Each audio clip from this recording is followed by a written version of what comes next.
Is this a test? No. Are there correct answers? Well,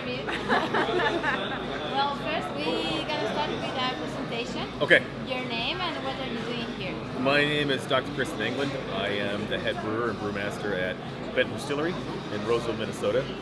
I've been coming to the Copa since almost the very first one.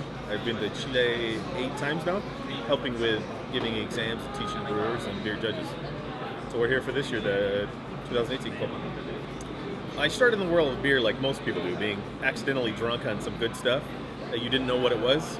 I think it was in college, and all of us used to drink the cheapest stuff because that's just what you had. And in college, you know, you have very little money, so I grew up in Michigan, and Michigan has had one of the biggest beer scenes, one of the first craft scenes, and Bell's Brewstillery in Kalamazoo was the very first craft beer I had. From there, it kind of took off and had a mind of its own. I get involved in the world of beer more or less along the same lines of learning to drink good things. I've always, you can tell by my beautiful body, it's quite large, and that means I usually like great food, so with great food comes great drinks. And we started by drinking some really good stuff, and then learning more and more about it, got into beer judging, and then seeing how little education there was out there about beer judging or beer styles or actual correct history and things. It got me involved in really looking at the education part. You know, I was in school for 30 years, for graduate school and everything, so education was just the thing. It's an important part of life. And learning more by myself and traveling around the world in different countries, learning about cultures, because basically that's all beer is. Beer is just learning about other people's culture, and you do your best to steal the best cultures you can, right? Not in a negative way, taking delicious foods, delicious beers from around the world. Not everybody's as lucky as I am, or as us, where we get to travel around the world and taste and do things we love. So if I could bring that back home, to try to give a little feeling of what it was like to be here in Chile, maybe food I make for my family, or drinks I make for my friends, or beers I brew in the brewery. It's really important. Alcohol doesn't need translation, right? You can have a fantastic time drinking alcohol anywhere. Somebody's like, "Oh, try," and you're like, "Oh, all right." Don't understand whatever they're saying, and you had this most fantastic evening with people that you don't even understand, and they're laughing at you, and you're laughing at them, and everybody's having a great time, right? It's like bringing people together. Yes, yeah. Just like anything that people really take ownership of and heart of makes a community. Whether it be a tiny little village in the very south of Chile, or an apple grower in France, or brewers in Canada. Anything where you have a group of understanding and come together can make a community. It's like a larger family. And just like every family, it's really nice to go visit, but not a great place to be at all times, and not everybody gets along all the time, but you all understand how much you love what you're doing. So you all have a tendency to look out for each other on the whole, maybe not individually, but on the whole, and you all have this common understanding of, I may not like you, but what's best for you usually is best for me.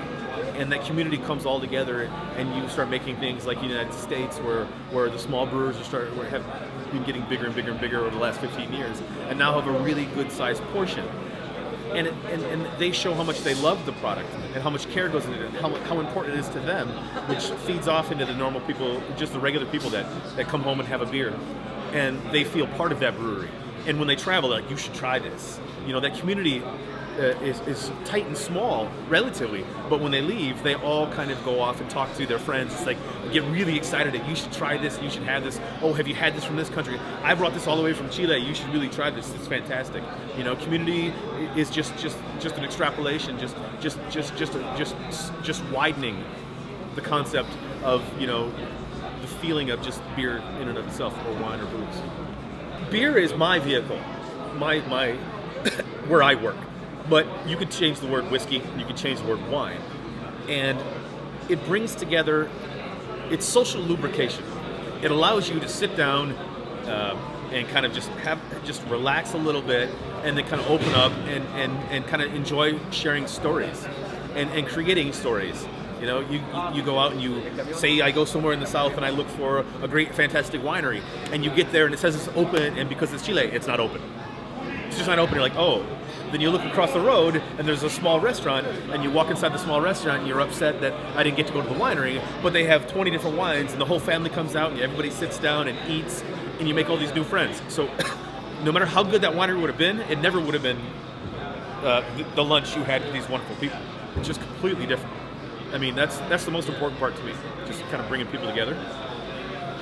So the difference between the Copas all the way up till now, this is the best Copa we've been to, the best beer I judged, the best of show I judged. So of the best beers, the very best beers have been here. It's been exceedingly better than when we started.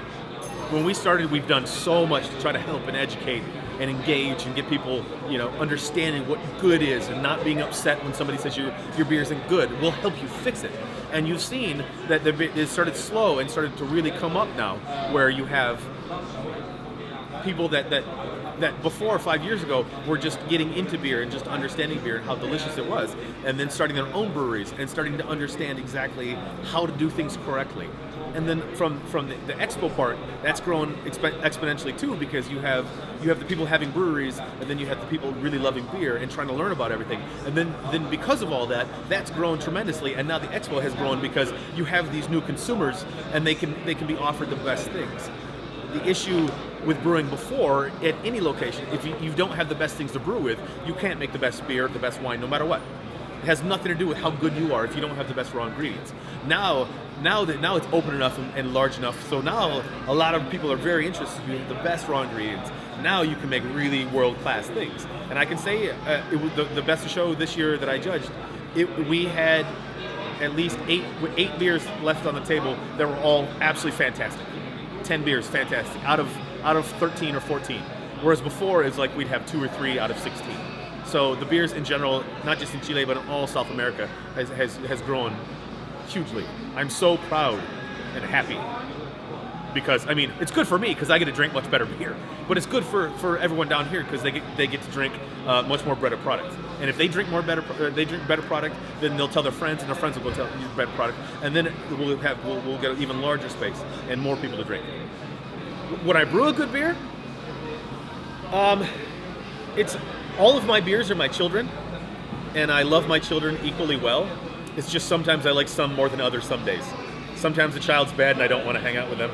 And sometimes the child's really good and I don't want to hang out with them. So depending on the day, it's exactly how it is. It's like, to make a great beer, you're like, yes.